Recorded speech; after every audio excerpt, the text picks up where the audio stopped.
आए और दाऊद पाकिस्तान से भाग गया। पाकिस्तान से कुछ इसी तरह की खबरें सामने आ रही हैं कि देश का दुश्मन नंबर 1 दाऊद इब्राहिम नरेंद्र मोदी के प्रधानमंत्री बनने के बाद पकड़े जाने के डर से कराची से भाग गया है। बताया जा रहा है कि दाऊद तालिबान के कब्जे वाले पाकिस्तान अफगानिस्तान बॉर्डर पर किसी जगह पर छिपा हो सकता है।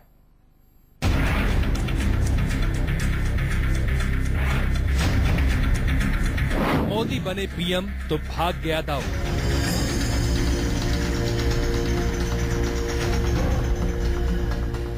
मोदी के नाम से डर गया दाऊद।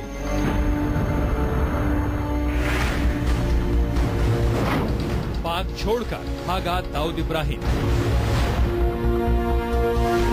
तालिबान की शरण में पहुंचा अंडरवर्ल्ड डॉन।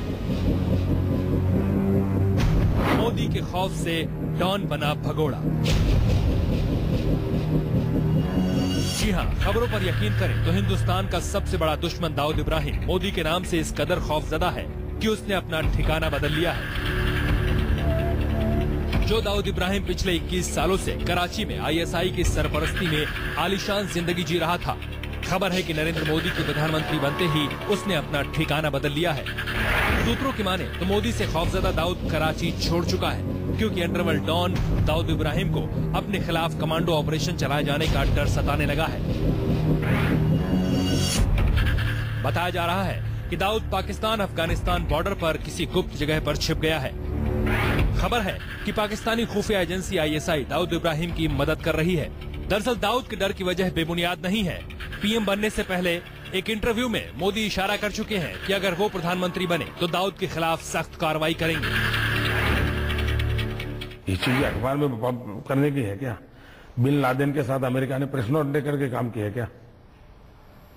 अमेरिका ने प्रेस कॉन्फ्रेंस की थी क्या कि अब हम गए हैं, हम 6 तारीख को जाएंगे, लादेन को लाएंगे, ऐसा किया था क्या कर रहे हैं लोग? मिनिमम मैच्योरिटी नहीं है। शर्म आती है मुझे कि भारत के गृह मंत्री इस प्रकार की बयानबाजी कर रहे हैं। उस वक्त मोदी ने दाऊद की गिरफ्तारी से जुड़े सवाल का सीधे तौर पर तो कोई जवाब नहीं दिया था, लेकिन जिस तरह से मोदी ने लादेन को लेकर अमेरिका के ऑपरेशन की नजीर दी थी, उससे यही मतलब निकलता है कि दाऊद को लेकर मोदी के दिमाग में कोई प्लान जरूर है, जिसे वो अब प्रधानमंत्री बनने के बाद अमल में ला सकते हैं।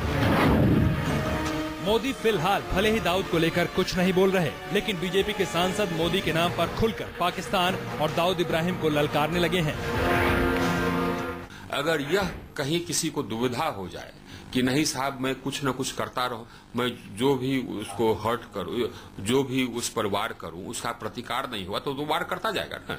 अगर उसको लगेगा कि नहीं साहब सो उसका थ्रेशोल्ड ये है, इस थ्रेशोल्ड को मैं क्रॉस करता हूं तो वो हिट बैक करेगा, तो वो नहीं क्रॉस करेगा। ये मैसेज क्लियर नहीं रहा था अभी तक, अब वो क्लियर हो जाएगा। आधा पाकिस्तान तो वैसे ठीक हो गया, दुनिया ठीक होगी, पाकिस्तान तो छोटा सा है, पूरी दुनिया ठीक हो जाएगी। जब नरेंद्र मोदी जी शपथ लेंगे उस दिन से देखिएगा पूरे देश और दुनिया का काया पलट होगा, देश का नहीं दुनिया का। लगता है यही वजह है कि दाऊद को लगने लगा है कि अब मोदी उसे हिंदुस्तान लाने की कोशिश जरूर करेंगे, लिहाजा वो अभी से बचने के लिए इधर उधर छिपने लगा है।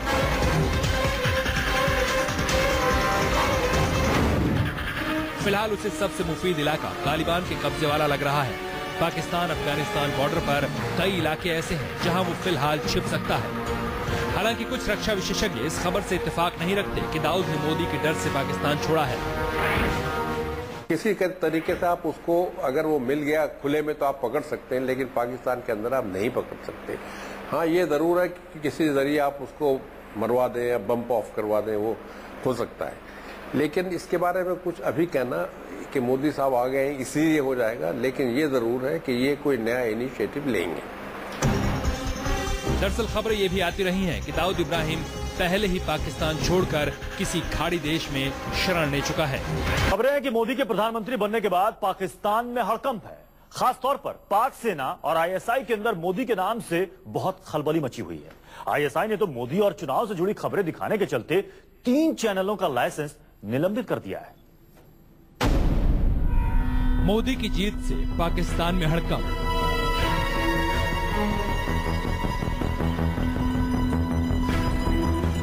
मोदी के पीएम बनने से बौखलाई आईएसआई।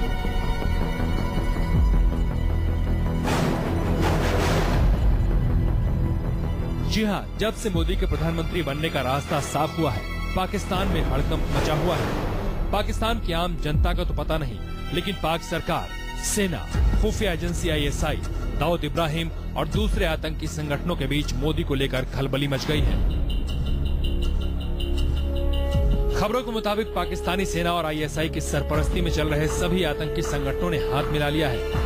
मोदी के प्रधानमंत्री बनने और पाक के खिलाफ सख्ती की खबरों के बाद आतंकियों ने हमले की बड़ी साजिश रचनी शुरू कर दी है। उधर मोदी हिंदुस्तान की तरह पाकिस्तानी मीडिया में भी आजकल सुर्खियों में है। पाकिस्तान का तकरीबन हर न्यूज चैनल और अखबार मोदी के बारे में लिख और दिखा रहे हैं, लेकिन पता चला है कि ISI को मोदी की खबरें नागवार गुजर रही हैं। पाकिस्तान के जाने माने न्यूज चैनल जियो न्यूज पर ISI के इशारे पर कार्रवाई की गई। जियो न्यूज और उसके 2 चैनलों का हद से ज्यादा भारतीय खबरें दिखाने की वजह से लाइसेंस निलंबित कर दिया गया है और उनके दफ्तरों को सील करने का आदेश दे दिया गया है।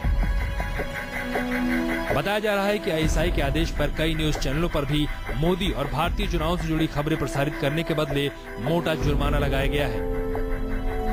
दरअसल जानकारों की माने तो ISI और पाक सेना किसी भी कीमत पर नहीं चाहती कि भारत और पाकिस्तान के बीच रिश्ते सुधरे, लिहाजा वो दोनों देशों के बीच रिश्ते बिगाड़ने की हर मुमकिन कोशिश करती है। सरकार स्ट्रॉन्ग हो, सख्त सिग्नल जाए, उसका असर कुछ और पड़ता है। मोदी जी ने काफी सख्ती से इन चीजों को निपटने के लिए कहा है कि वो एक प्रकार से वाजपेयी जी का जो नीति था उसके अपनाएंगे, जिसमें एक प्रकार का संतुलन होगा शांति के लिए और साथ साथ शक्ति के साथ वो भारत के जो सुरक्षा की चुनौतियां हैं उनको वो संभाल पाएंगे। यानी कि अब जब मोदी हिंदुस्तान के प्रधानमंत्री बन गए हैं तो पाकिस्तानी खुफिया एजेंसी ISI को डर है मोदी आतंकी संगठनों और बॉर्डर पर बेवजह हमले करने वाली पाक सेना के खिलाफ सख्ती से पेश आ सकते हैं, तो उसने नई साजिश रचनी शुरू कर दी है। ISI नहीं चाहती कि दोनों देशों के बीच हालात सुधरें, लिहाजा उसने पाकिस्तानी मीडिया पर भी पाबंदी लगाने की कोशिश शुरू कर दी है।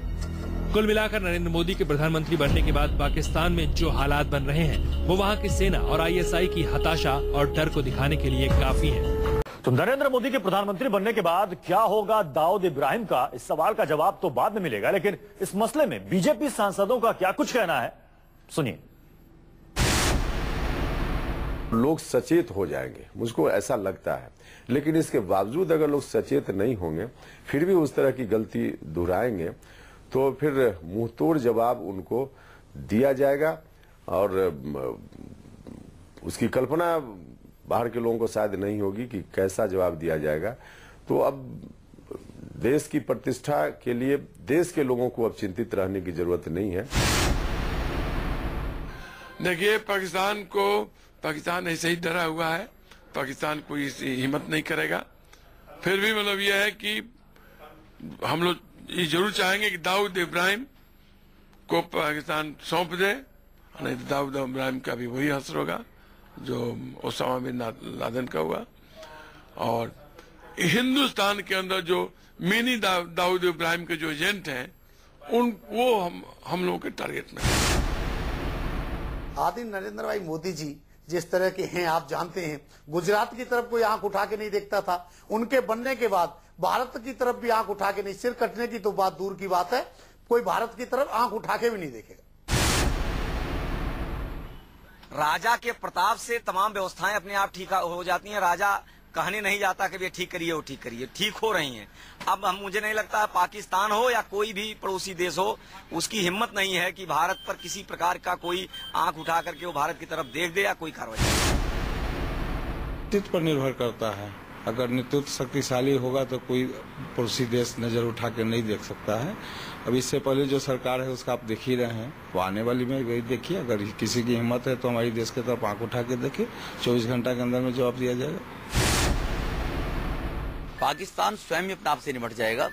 पाकिस्तान अब ये हिमाकत शायद नहीं कर पाएगा कि कहीं ना कहीं वो उग्रवाद पे जो अंकुश लगाने में नाकामयाब रहता है तो उसको लड़ना पड़ेगा जी उसको। या तो वो उग्रवाद वहां पर जो आतंकवाद के अड्डे चलते हैं उन पर पाकिस्तान पाबंदी लगाए, वरना फिर भारत को कदम उठाना पड़ेगा। इसको तो बर्दाश्त नहीं किया जाएगा किसी बार। कोई अगर धमकी देता है तो हम लोग डरने वाले नहीं हैं। हम लोग किसी को छेड़ेंगे नहीं, लेकिन जो अगर छेड़ता है उसको छोड़ने की जरूरत भी नहीं है। पहले जो पीछे की सरकार रही है उनके ढुलमुल रवैये के कारण जो है इन सब, और मैं समझता हूँ कि मोदी जी का नाम काफी है, पाकिस्तान को संभालना पड़े। सरकार कमजोर होती है तो ऐसे वाक़े होते हैं, और जब एक मैसेज जाएगा कि एक बहुत ही मजबूत केंद्र में सरकार है तो हम सही समझते हैं कि हमारे नेबर ऐसा हिमाकत करेंगे, और अगर करेंगे तो उसका उचित जवाब दिया जाए। इस देश के तरफ जो भी आंख उठा के देखेंगे उसकी आंखें फोड़ी जाएंगी। तो मोदी का होगा बिल्कुल ऐसी स्थिति रहेगी, क्योंकि हमारे कल ही मोदी जी ने कहा है ये मेरी माता है, भारत मेरी माता है, और माँ के तरफ जिसने भी आंख उठाएगा उसको हम छोड़ेंगे।